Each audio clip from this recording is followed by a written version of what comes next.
ओडिशार गणमाध्यम मानक ऊपर जो प्रकार आक्रमण करा जाउची ए प्रकार आक्रमण आगुरु केबे देखा जाई नथिला। जदि केही सरकारंकर जन विरोधी नीति उपरे कौनसी प्रकार प्रश्न उठाउची से प्रकार सांबादिक मानक कर्तव्यरत सांबादिक मानक उपरे मरणात्मक आक्रमण करा जाउची। गत काली मध्य VSS नगर ठारे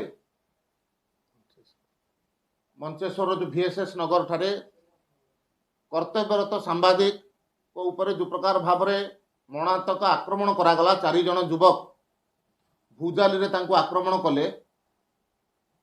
यह अत्यंत निंदनीय घटना। ये आज केवल घटी नहीं, या पूर्वर मध्य देखिचु ए भुवनेश्वर रे महिला सांबादिक ऊपर मध्य आक्रमण करा जायछि। पटिया अंचल रे मध्य जमी दुर्नीति को लेकर प्रश्न उठाइथिबा कारणरू से अंचल रे मध्य सांबादिक ऊपर आक्रमण करा जायछि। विभिन्न उपनिर्वाचन समय रे मध्य सांबादिक बंधु मानक ऊपर आक्रमण करा जायछि। से नीलगिरी हो, से अस्तरंग हो, पिपिली हो, पुरी हो, विभिन्न जगार आक्रमण करा जायछि। किंतु दुखर विषय होछि आज पर्यंत राज्य सरकार तरफरु कौनसी प्रकार दृष्टांत मूलक कार्यानुष्ठान जो माने अपराधी अछंती सेमानंक विरुद्ध रे निया गला नाही। से दृष्टिरु भारतीय जनता पार्टी राज्य सरकारंकर ए प्रकार निष्क्रियता को, राज्य सरकारंकर ए प्रकार सांबादिक मारण नीति को, गणमाध्यम कंठरोध करिवार नीति को दृढ़ भाव में निंदा करुची। एवं भारतीय जनता पार्टी मध्य ये समस्त गणमाध्यम सहित ये समस्त पीड़ित सांबादिक मानक सहित ठिया होइछि। सेमानक सहित भविष्य में मध्य ठिया हबो। विभिन्न समय रे राज्य सरकार तरफरु गणमाध्यम उपरे मिथ्या आरोप लगेकरी तांकर कंठरोध करिबा पई विभिन्न प्रकार तदंतर आड़ देखैकरी तांको हैरान करा जाउची।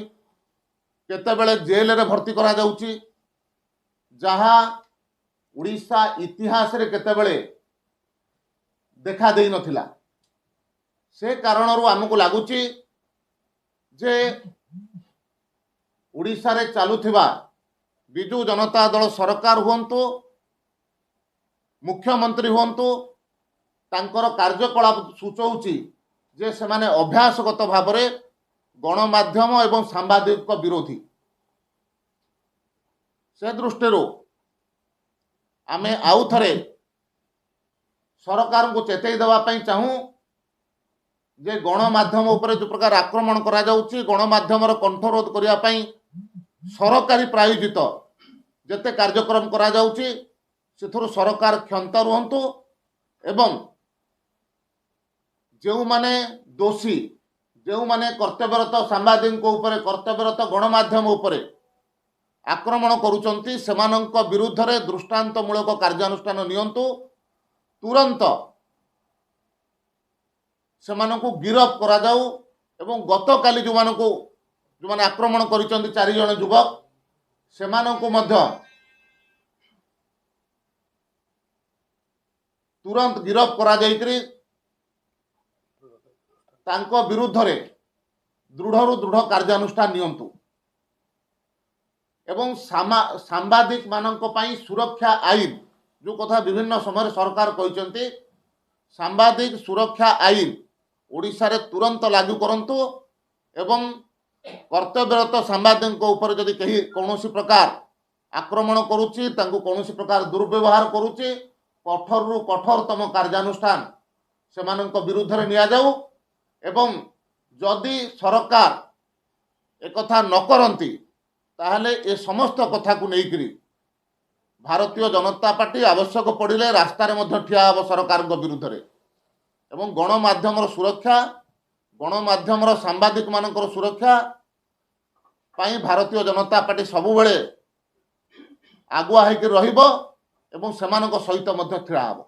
ଆଜ୍ଞା ଯଦି ଦେଖିବେ ଲୋକସଭା ଭବନ ଓ ବିଭିନ୍ନ ସ୍ଥାନରେ ଯେହେତୁ ଦୂରେଇ ରଖିପାରୁଛନ୍ତି, ଏହା ତାଙ୍କୁ ସାହସ ଦେଉଛି ସରକାରଙ୍କୁ, ଆପଣଙ୍କୁ ଲାଗୁଛି? ଦେଖନ୍ତୁ, କେବଳ ଲୋକସଭା ଭବନ ନୁହଁ, ୟା ପୂର୍ବରୁ ଆମେ ଦେଖିଛୁ କଟକ ମେଡିକାଲରେ ମଧ୍ୟ ସରକାରଙ୍କର କୁପ୍ରକାର ଭାବରେ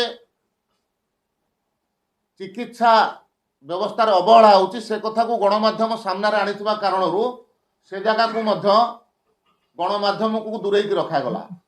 ସେହି ପ୍ରକାର ଲୋକସଭା ଭବନରେ ମଧ୍ୟ ବିଭିନ୍ନ ପ୍ରଶ୍ନ ଜନହିତରେ ଆପଣମାନେ ସରକାରରେ ଥିବା ବ୍ୟକ୍ତିମାନଙ୍କୁ ପଚାରୁଥିବା କାରଣରୁ ଗଣମାଧ୍ୟମକୁ ମଧ୍ୟ ସେ ଜାଗାରୁ ଦୂରେଇକି ରଖାଯାଇଛି।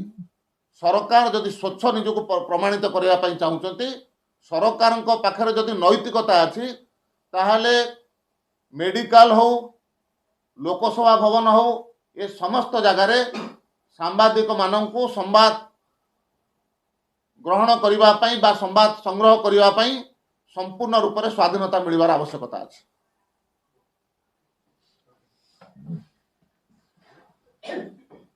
ଧନ୍ୟବାଦ।